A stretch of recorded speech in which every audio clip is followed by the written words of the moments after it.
ناظرین یہ دعا بھی ہم نے رمضان المبارک کے 18ویں روزے میں پڑھنی ہے اور ہم نے اس کو باکثرت پڑھنا ہے. تو شروع کرتے ہیں اللہ کے نام سے.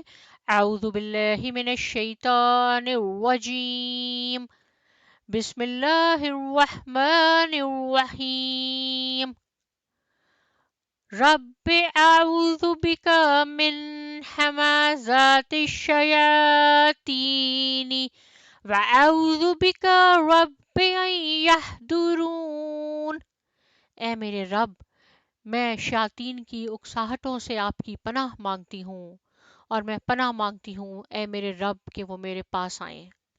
یعنی اس دعا میں ہمیں اللہ تبارک و تعالیٰ سے دعا کرنی ہے کہ یا اللہ، شیاطین جو ہمیں غلط کاموں پر اکساتے ہیں، ہمارے نفس پر قابو پانا چاہتے ہیں، ان سے ہم پناہ مانگتے ہیں اور پناہ مانگتے ہیں کہ وہ ہمارے پاس آئیں. تو اس دعا کو ہم نے ضرور پڑھنا ہے، اور ساتھ میں آپ اعوذ باللہ من الشیطان الرجیم، اس کا بھی یہی میننگ ہے کہ یا اللہ ہم شیطان مردود سے پناہ مانگتے ہیں. تو اس کو بھی آپ نے 18ویں روزے میں باکثرت پڑھنا ہے. بہت شکریہ. جزاک اللہ.